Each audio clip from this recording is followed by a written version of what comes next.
Real Time Big Data mostra Renan Santos em alta na corrida presidencial. Candidato do Partido Missão registra 9% das intenções de voto em levantamento nacional com alta de 3 pontos percentuais. Vamos lá, pessoal. Lembra que a gente falou que a Copa ia dar uma arrefecida? Tanto que as menções e as procuras por todos os nomes de presidenciáveis no Google simplesmente desceram. Porque tá na Copa, cara. A galera quer falar de Copa. Acabou a Copa, você acha que acontece o quê? A galera vai falar do próximo tema, que é a eleição. E agora começa. Agora começa. Tá? Desce aí um pouquinho. Um levantamento nacional das intenções de voto, tal, o candidato do Partido Missão aparece com, e agora ele já é candidato, tá? 9% das preferências, representando um avanço de 3 pontos em relação à pesquisa anterior. Vamos lá, gente. Você acha que o Renan cresceu? Ele tinha 6, é isso? De 6 para 9 dá quanto? Um aumento? 33%? Não. Dá quase 50%, é isso? Porque de 9 para 3 você tira 33%. Uhum. É mais ou menos isso? De 6 para 9 você subiu 50%. É isso ou tô viajando? Tá certo. Você acha que o Renan, de repente, ele subiu 50%? Você acha? É claro que não, é claro que ele já tinha, cara. É claro que isso é imprecisão de pesquisa. É óbvio, cara, que ele já tinha esse número. Ou você acha que magicamente, de repente, ele saiu de 6 para 7? De 6 para 9? Pelo amor de Deus, gente. Pelo amor de Deus. Vamos lá? Cadê aqui? O ex-presidente Luiz Inácio Lula da Silva lidera o cenário com 40% das intenções de voto, seguido por Flávio Bolsonaro do PL com 33%. Ronald Caiado aparece em quarto lugar com 7%, enquanto o Romeu Zema soma 2%. E o Romeu Zema que tava zoando, né, o Renan esses dias. O Renan não tá aparecendo nas pesquisas, eu tô maior que ele. Romeu Zema nem existe. Joaquim Barbosa, Augusto Cury do Avante registra 1% cada. Né? A sondagem realizada com 2.000 entrevistados entre os dias 18 e 20 de julho destaca o crescimento de Renan Santos em um momento de definição das candidaturas para o pleito de 2026. Desce um pouquinho. Acabou-se. Eu duvido que o Renan tenha os 9, tá? Eu acho que o Ana acertou aqui. O Renan deve estar com... Posso falar? Chutou ali. Vamos ter que pedir desculpas. Vocês devem lembrar do nosso vídeo e toda a repercussão com a investigação. Ô, Heloísa. Foi direto. Isso, velho. Eu abri e foi direto, desculpa. Enfim. Os caras estão me zoando aqui, o 6-7. 6 para 7. O lance é o seguinte. Eu acho que o Renan tá ali com uns 14. Eu acho. 14, Só- você disse? Por aí, 14, 14? 15. Gosto desse número. 14, 15. Eu acho, cara, de verdade, uma tristeza essa imprecisão. Porque se essa pesquisa já mostrasse o Renan com o que eu acho que ele já tem, que é mais de 10%, eu tenho certeza absoluta, que as pessoas iam falar, puta que pariu, mano. Puta que pariu, existe uma opção mesmo pra derrotar o Lula. E não é o Flávio, porque o Flávio vai perder do Lula. Porra, vamos nesse cara. Então, qual que é o teu papel? Você que é um cara engajado, você que é um cara que entende política, você que sabe ler isso. Você precisa espalhar muito, cara. Muito o crescimento. Porque o crescimento faz com que as pessoas olhem e falem, peraí, o que tá acontecendo que esse cara tá crescendo? E o Renan não tá crescendo agora. O Renan tá crescendo desde o momento em que ele se colocou como pré-candidato. Né? Porque, vamos lá, uma coisa que a gente tá falando há muito tempo é, você não pode ter uma visão imediatista das coisas. Você não pode ter uma visão de que as coisas crescem de forma linear, então você vê quem tá grande e você vai lá direto. Eu vou dar um exemplo. Eu reagi ontem ao vídeo do André Marinho no Sestaro, né? Uns cortes, eu não tinha visto ainda. A galera tinha falado que foi humilhante, foi muito pior do que eu imaginava. E aí tem uma hora que o Sestaro fala pro André Marinho assim, vai, mas tudo bem, vai, Renan Nicolas, quem que você vai? Aí ele tenta, né, dar mano, ele dá uma volta. Não, porque o patriotismo, não sei o que lá, e o Sestaro até zoou, ele falou, mano, pô, você fala e não responde a pergunta, Renan ou Nicolas? Aí ele, Nicolas. Entendeu? Por quê? Porque essa visão imediatista de ler as coisas pela média, entender quem está maior, falar, entendi, então é uma decisão assim, vamos no que está maior. Não, cara. Você tem que entender as tendências. A tendência é, o bolsonarismo está acabando enquanto horizonte de poder. O bolsonarismo está acabando mais rápido do que a gente imaginou, inclusive, em termos de... Eu não vou nem falar de alternativa, porque eles nem se colocam como alternativa, mas como pertencimento. Entendeu? O cara antes que votava no Bolsonaro, o cara em 2017, ele não votava no Bolsonaro por ser uma alternativa ao PT. Ele votava porque ele pertencia ao bolsonarismo. E não, eu amo esse... O cara hoje, ele vota no Flávio muito mais porque é uma alternativa ao PT, mas isso já está acabando. Você fala, mas meio que não vai, hein? Você mostrar uma verdadeira alternativa com pessoas pertencentes a esse projeto faz com que o cara enxergue primeiro a alternativa e depois ele pertença. Puta, esse PT é muito ruim, quem que pode ganhar? Puta, esse tal de Renan, quem é esse tal de Renan? Deixa eu ver. A hora que o cara vai ver, irmão, acabou. O cara vê, ele se encanta. Não tem como você ver os vídeos do Renan, as lives do Renan, as entrevistas do Renan, as coisas que o Renan produz, textos, ideias, projetos, entrega real. Não tem como você ver isso, não tem como você ver isso e não se encantar, é impossível. É impossível. Uma coisa, eu vou falar outra coisa pra vocês. Uma vez, cara, a gente tava tendo uma discussão dessas, né? Eu lembro que foi no auge desses conteúdos, tipo... Como é o nome daquele? Tipo, vlog do Lisboa, sabe? Que falava qualquer merda e tinha, tipo assim, 600, 700 mil visualizações em 24 horas. A gente falava, eu falei, cara, acabou tudo. Eu lembro que o Renan falou o seguinte, cara, a gente só tem um jeito de superar esses caras. Porque eles foram por full retarded. A gente não vai fazer isso. A gente não vai fazer o espetáculo, elevar ele à 10ª potência e ficar naquela coisa vazia do só espetáculo e falar o que precisava ser falado para encantar o retardado. Está tendo um ufanismo desse, mas nós vamos ter que fazer o seguinte, nós vamos ter que fazer nós vamos ter que colocar uma régua, não uma régua de atenção, mas uma régua de qualidade. Nós vamos ter que fazer coisas complexas com uma qualidade que os outros não vão conseguir fazer, porque exige uma dedicação que o preguiçoso não está a fim de fazer, né? Então, o que ele propôs na época, né? Pô, vamos criar um aplicativo. Do aplicativo derivou isso aqui. Revista impressa, que é um trampo fazer isso aqui, tá? É um trampo. Você tem que definir o tema, você tem que fazer as pesquisas, você tem que escolher os colunistas que vão ter espaço na próxima edição. Você vai ter que ler todos os textos, corrigir todos os textos, ver se tudo tá dentro, lidar com vaidades. Depois você tem que decidir a ordem da revista, fazer a diagramação, fazer a execução, a impressão da revista, fazer a distribuição. É um trampo do caralho. Só que isso aqui é uma qualidade, cara, que o oponente não atinge. Então, quando a gente fez, por exemplo, o Leve Poços, foi um trampo do caralho, velho. Isso é uma coisa também que as pessoas não costumam ver, né? Eu lembro que o Nando Moura tava fazendo aquela crítica. Não, porque o irmão do Renan foi ganhar lá. Ele ganha, tipo, eu nem lembro, agora uma merreca, tipo assim. Cobrou, sei lá, acho que 80 mil reais pra fazer, sei lá, 1 bilhão de clipes de campanha. Que, sei lá, 99% do orçamento foi pra alugar equipamento e pagar coisa. Eu tenho quase certeza que ele não tirou um centavo disso. Tá, o Alexandre foi o cara que foi lá coordenar o Leve Poços, cara. E o poço tá lá, mano. E os caras tão regando e tão fazendo horta na parada, velho. Isso aí não foi um vídeo que foi feito. Isso aí não foi trabalho de 1 dia, 2 dias. Pô, vamos fazer um vídeo bem elaborado, ficar 3 dias fazendo vídeo? Não foi isso, cara.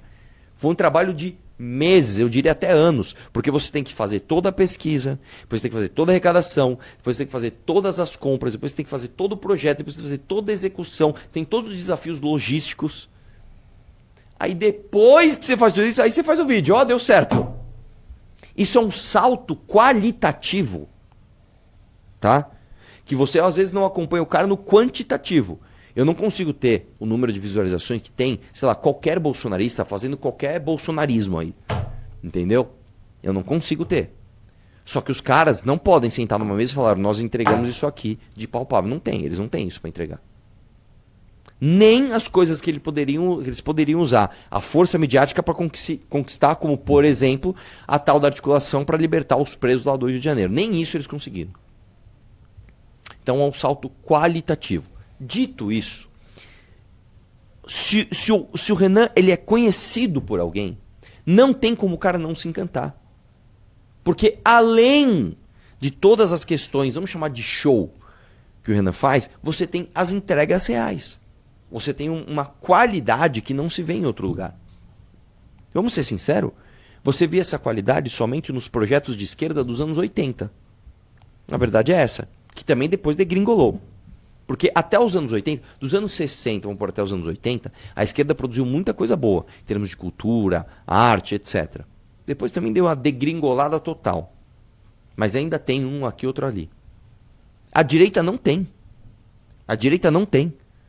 Nós somos o primeiro grupo que está juntando pessoas com capacidade para fazer esse tipo de coisa. Eu vou dar um exemplo. Eu não tenho a menor capacidade de produzir, por exemplo, um texto ou um tratado, que eu brinco, né? Na qualidade que o Orlando produz, por exemplo. Eu não tenho, não é meu papel, não consigo. Então o que eu faço? Eu poderia ter a opção preguiçosa. Eu falar, isso não importa. O que importa é só o que eu faço, que é a parte mais midiática, que é a parte do debate, etc. Só isso que importa. Não. Nós resolvemos fazer o complicado. Então vem pro time. Então vamos fazer um bagulho aqui. Vamos ajeitar o que cada um pode colaborar aqui. Isso é uma coisa que isso é outra coisa também. Para você juntar um time onde não tem competição interna, onde tem passa a bola um pro outro, você precisa de uma maturidade tão grande, cara. Você precisa de um desapego tão grande ao próprio interesse que já filtra ali uma série de mal-intencionados, né? Então vamos lá? Próximo. Agora eu queria dar luz a um caso que está acontecendo lá em Joinville com os nossos queridos Matheus Batista, principalmente, né? Praticamente o Ministério Público está perseguindo eles lá. O Matheus Batista e o Felipe Barcelos. Dá uma olhada nisso aqui. Após descumprir acordo, o vereador de Joinville pode pagar multa de 50 mil. Por quê? Aí, olha Nossa, só. a foto dele parece de inteligência artificial, né? Eles fizeram esse vídeo aqui, ó. Deixa eu ver. Vamos ouvir. E aí a gente vai ver aqui, porque o que acontece? O Ministério Público mandou tirar o vídeo do ar. O vídeo original, que gerou mas nós problema. temos o vídeo e nós vamos reagir a A ele. gente pode ver? A gente pode. Então põe primeiro o vídeo original. Põe Você primeiro quer o o vídeo primeiro original. original? Vamos lá. Vamos ter que pedir desculpas. Vocês devem lembrar do nosso vídeo e toda a repercussão com a investigação do MPF. Felizmente, nós tomamos um corretivo. Abriram um inquérito por apologia à letalidade policial. E assinamos um TAC com o Ministério Público Federal, um termo de ajuste de conduta. Nesse acordo, a gente aceitou remover o vídeo original, gravar esse vídeo de retratação e fazer um curso de direitos humanos. Conforme o nosso acordo, nós precisamos informar que a Constituição Federal assegura a livre circulação. É esse aqui que eles me mandaram. Não, tô falando do vídeo que saiu do ar. Não, é a retratação. Não, tô falando do vídeo que saiu do ar. O que gerou a multa. O que gerou a multa, não, desculpa, o que gerou o problema. Meu lindo. O que era o vídeo? Eu não sei. Eles fizeram um vídeo. Essa é a retratação. Deixa eu falar uma coisa. E aí eles mandaram esse vídeo aqui, falando que esse vídeo também saiu do ar. Eles me mandaram esse arquivo. Tá, deixa eu ver se... Vai lá. Então vai lá. Vamos ter que pedir desculpas. Vocês de recursos e da adequada prestação de serviços públicos, ou com o fato de a pessoa ser originária de qualquer outra região do país. O uso da força pelos agentes dos órgãos policiais deve seguir o disposto na Lei nº 13.060 de 2014 e no Decreto 12.341 de 2024, destacando-se em especial as seguintes diretrizes. Não é legítimo o uso de arma de fogo contra a pessoa em fuga que esteja desarmada ou que não represente risco imediato de morte ou de lesão aos agentes de segurança pública ou a terceiros e contra veículos que desrespeite bloqueio policial em via pública, exceto quando o ato represente risco de morte ou lesão aos agentes de segurança pública ou a terceiros. Entenderam, gente? O uso da força somente poderá ocorrer para a consecução de um objetivo legal e nos estritos limites da lei. As operações e ações aplicadas da lei devem ser planejadas e executadas mediante a adoção de todas as medidas necessárias para prevenir ou minimizar o uso da força e para mitigar a gravidade de qualquer dano direto ou indireto que possa ser causado a quaisquer pessoas. Um recurso de força somente poderá ser empregado quando outros recursos de menor intensidade não forem suficientes para atingir atingir os objetivos legais pretendidos. O nível de força utilizado deve ser compatível com a gravidade da ameaça apresentada, pela conduta das pessoas envolvidas e os objetivos legítimos da ação do profissional de segurança pública. A força deve ser empregada com bom senso, prudência e equilíbrio, de acordo com as circunstâncias do caso concreto, com vistas a atingir um objetivo legítimo da aplicação da lei. Os órgãos e profissionais de segurança pública devem assumir a responsabilidade pelo uso inadequado da força, após a conclusão do processo investigativo, respeitado o devido processo legal e a ampla defesa e o contraditório. Os profissionais de segurança pública devem atuar de forma não discriminatória, sem preconceito de raça, etnia, cor, gênero, orientação sexual, idioma, religião, nacionalidade, origem social, deficiência, situação econômica, opinião política ou de outra natureza. E as condutas de agentes dos órgãos policiais praticadas contra a vida de pessoas somente deixam de ser crime quando configuradas hipóteses de estado de necessidade ou legítima defesa, nos termos do artigo 23, 24 e 25 do Código Penal. Galera, dito tudo isso, realmente foi um exagero o que a gente falou. A favela claramente não é um lixo. E o policial não deve utilizar da força para prender ou matar um faccionado portando um 762. Agora, se me der licença, a gente tem que começar nosso curso de Direitos Humanos para ver se nos tornamos pessoas melhores. Obrigado. Muito bem editado o vídeo, tá? Só que assim, muito bem editado. Aí deixa eu entender. O Eles MP mandou entenderam. tirar este vídeo do ar. Eu acho que eles entenderam que o acordo foi cumprido meio que de forma irônica, né? E aí? Ó. Não, tudo bem. Esse vídeo é um trecho desse outro vídeo que a gente acabou de assistir. Que é debochada. E tem a notícia aqui, ó. O Ministério Público Federal ingressou com uma ação na Justiça Federal pedindo a condenação do vereador de Joinville, Matheus Batista, e do pré-candidato a deputado federal, Felipe Barcelos, ao pagamento de R$50 mil por descumprirem um termo de ajustamento de conduta firmado com o órgão. O caso teve início em janeiro desse ano, após a publicação de um vídeo gravado em frente ao Morro do Mocotó, em Florianópolis. Nas imagens, os dois classificam a comunidade como lixo e afirmam que a capital está se tornando um grande favelão. A gravação motivou a abertura de um inquérito pelo MPF. Começar por aí. O mérito já está completamente errado. Então eu não posso falar que a cidade está se tornando um favelão. Eu posso falar que a favela venceu. Pessoal, a favela venceu. Isso é aceito. Ó, bom, isso é desejável. Fale que a favela venceu. Então eu não posso falar que a cidade está se tornando um grande favelão. Eu não estou entendendo. A favela não é uma coisa boa? A favela não é uma coisa virtuosa? A favela venceu. A cidade está se tornando um grande favelão. Ué, onde que isso é prejudicial para as pessoas? Vamos lá. E também não pode falar que as comunidades são lixo. Não pode falar. Tem que falar o quê? Que é bom. Vamos lá. Para encerrar o caso, de forma extrajudicial, Matheus e Felipe assinaram um TAC. Entre as obrigações assumidas estava a retirada definitiva do vídeo, que foi retirado, e... Desce um pouquinho. Espera aí, não mexe mais. E a publicação de uma nota de esclarecimento informando, entre outros pontos, que não existe relação entre pobreza, origem das pessoas e criminalidade. Vamos lá, cara. Por que a pessoa tem que falar isso? Não existe relação entre pobreza, origem das pessoas e criminalidade? Claro que existe. Você não pode fazer juízo de valor, talvez, sobre isso. Mas que existe, existe. Existe. Vamos lá. Eu não posso fazer uma relação de que, ó, nesta região, que tem determinada característica, você tem um determinado índice de criminalidade. Você tem aqui uma outra região que tem outra determinada característica, tem outro índice. Por exemplo, você não vai ter roubo de gado numa metrópole. Por quê? Porque na metrópole não tem gado, porra. Entendeu? Ao passo que você muito provavelmente vai ter muito menos reclamações de barulho urbano numa região rural. Então, você está relacionando o local com... aqui eu falei de... Né, não é nem crime isso, mas assim, de contravenções, mas eu posso falar com crimes. Então, por exemplo, uma região litorânea provavelmente vai ter mais tráfico de droga internacional do que uma região central de um país. Imagino eu. A não ser que aquilo lá seja um ponto de ligação de estradas. Então, cara, como assim? Eu não posso fazer uma relação entre... Eu tenho que poder fazer isso. Por exemplo, saem índices toda hora de crimes cometidos na Europa relacionados à origem das pessoas. Então vamos lá, você está na Alemanha, tá? Qual é o tipo de crime que você quer analisar? Roubo de carro. Quantos roubos de carro são praticados por alemães? X. Quantos roubos de carro são cometidos por franceses? Y.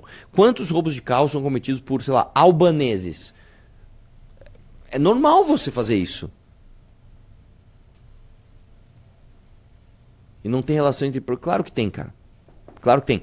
Eu vou dizer pra você. Não significa que lugares mais pobres têm mais crime. Necessariamente. Por exemplo, a Índia é um lugar muito pobre. Tem lugares da Índia que, apesar de serem pobres, não tem criminalidade.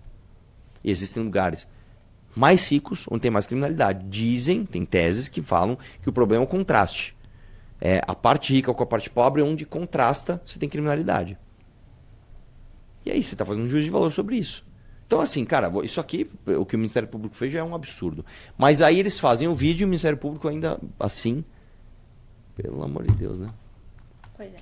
Então, estão sendo perseguidos, nossos meninos. Paralelamente, o MPF ajuizou a Por moção falar para a cobrar verdade. multa e tal. O Notícias de Joinville entrou em contato e tal. É isso. É isso. Ah, mano, foda. Outra coisa. Você quer ver uma atitude grandiosa do nosso Matheus Batista? Não sei se você sabe, o Matheus Batista, ele disputou a eleição em 2024. Eu não lembro que partido que ele estava. Ele ganhou a eleição, virou vereador. No Brasil, existe essa lei que você não pode mudar de partido sem ter ou janela partidária ou sem ser expulso. Se ele fizesse isso, ele poderia perder o mandato. Até faz sentido essa lei, tá? Até faz sentido. Senão você vê uma chapa melhor pra você, você se elege, e no dia seguinte você sai do partido e vai pra outro. Você poderia usar um partido só pra ser puxado e depois você, né? Dito isso, o Matheus Batista não pôde estar filiado à missão até o dia 3 de abril desse ano, onde ele poderia disputar a eleição para deputado pela missão. O que ele fez? Diferente do Faustino, ele falou: não vou ser candidato. E vou apoiar um cara da missão, que é o Barcelos. É ou não é atitude de homem?